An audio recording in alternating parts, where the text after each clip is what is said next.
Kenapa orang-orang yang masuk ke dunia trading itu penuh semangat, penuh impian, tapi pada akhirnya keluar dengan luka? Jawabannya bukan karena mereka bodoh, bukan karena mereka malas, bukan semata-mata karena kurang disiplin. Masalah utamanya karena mereka buta informasi. Kita hidup di zaman era digitalisasi di mana semua informasi bisa kita dapatkan. Tapi satu hal, apakah informasi itu kita perlukan atau hanya informasi yang bersifat noise dan akhirnya bukan jadi senjata malah jadi bumerang?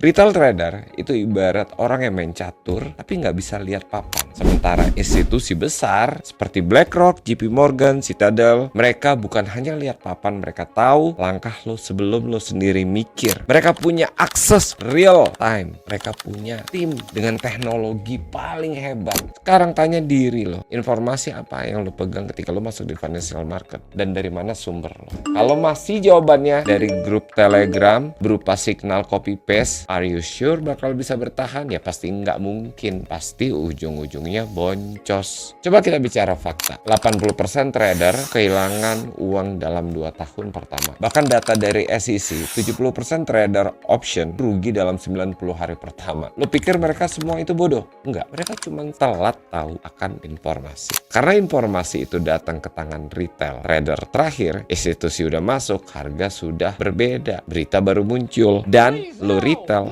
FOMO. Pas lo masuk, institusi udah cabut. Ini yang disebut dengan information asymmetry, ketimpangan informasi, dan ini adalah cancer dalam market.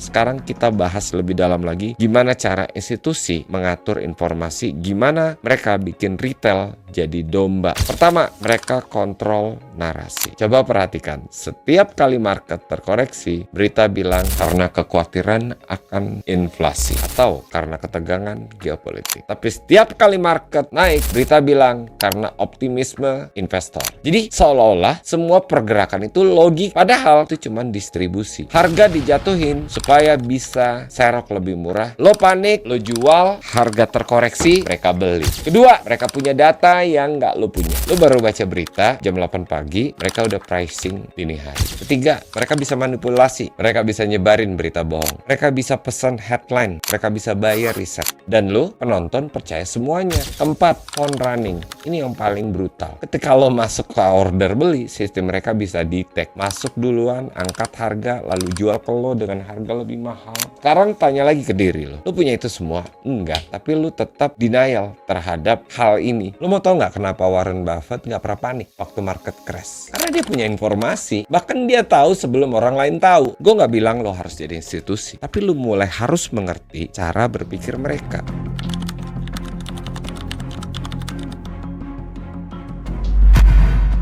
Retail trader itu disuapi informasi yang katanya publik. Kalender ekonomi, berita rilis, laporan keuangan, analisa teknikal. Lo sadar gak sih itu semuanya delay? Ketika Jerome Powell udah berbicara depan konferensi pers, lo bereaksi. Tapi hedge fund udah ambil posisi sebelum dia buka mulut. Mereka udah tahu arah dot plot. Mereka udah analisa efek pidato dari nada suara, dan lo malah cari signal Telegram, RSI. Maaf, itu bukan realistis. Dan lebih parahnya lagi, ada alat-alat mainstream media. Apakah mereka objektif? Gue gak mau jawab. Tapi banyak headline itu pesanan, banyak narasi yang dibuat untuk mengarahkan psikologi massal. Kita ambil contoh tahun 2020 saat pandemi, market crash, media teriak krisis besar akan datang. Tapi tahu nggak siapa yang beli saham di saat lo takut? Institusi. Mereka sengaja dorong fear di media biar harga jatuh. Karena orang-orang yang duitnya nggak terlalu banyak di market, mereka panik, cut loss, dan institusi borong. Itulah kenapa mereka sebut retail sebagai smart money exit liquidity.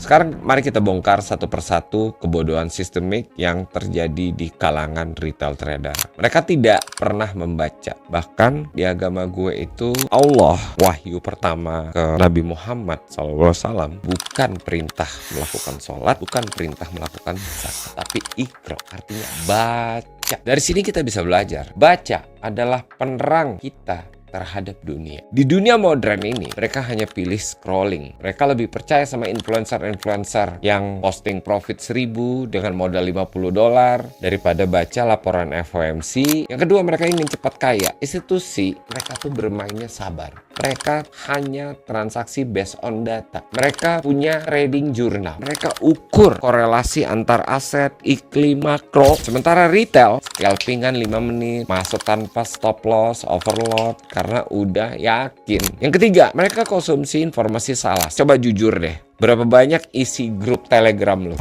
Nggak ada filter, cari validasi nih, mana nih kira-kira yang bisa gua nge-buy berapa banyak nih. Terus berapa banyak nih lo ikut mentor-mentor trading. Bahkan yang sorry to say ya, nggak punya track record, tapi dijadiin panutan. Keempat, mereka ini alergi banget sama data. Misalnya kita bicara yield curve inversion, correlation index. Banyak tuh retail langsung bilang, apa sih ribet amat, kalau ada cara gampang kenapa mesti pakai cara susah. Faktanya, market itu adalah refleksi ekonomi global. Dan kalau lu abaikan itu, ya udah siap aja. Lo memang trading dengan kegelapan.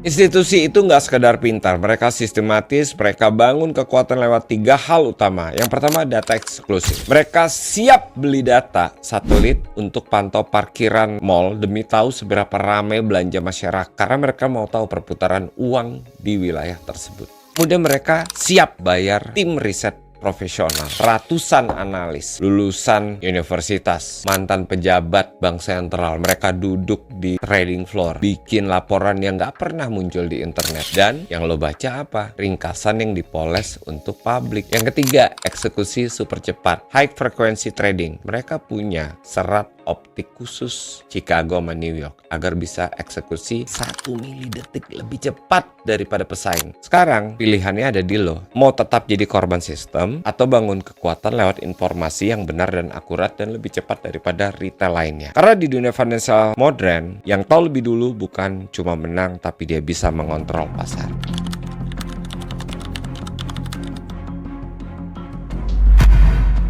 Gue ngomong apa adanya aja. Kalian mau hidup dalam cerita jual mimpi atau kalian memilih menjadi seorang yang mau jadi mandiri? Kita bukan salah tempat, kita hanya salah cara melihat market. Pasar keuangan bukan tempat mimpi. Ini tempat brutal, cepat, dingin, dan hanya berpihak kepada mereka yang siap. Artinya memang punya peluang, tapi kepada mereka yang mau membuka pikirannya untuk merubah lebih baik. Terus belajar, karena market tidak pernah berhenti mengajarkan. Karena dunia terus berubah, kita yang harus adaptasi. Semoga ini bermanfaat. Saya Reva Faruk. Sampai ketemu di next content. May Allah bless you all.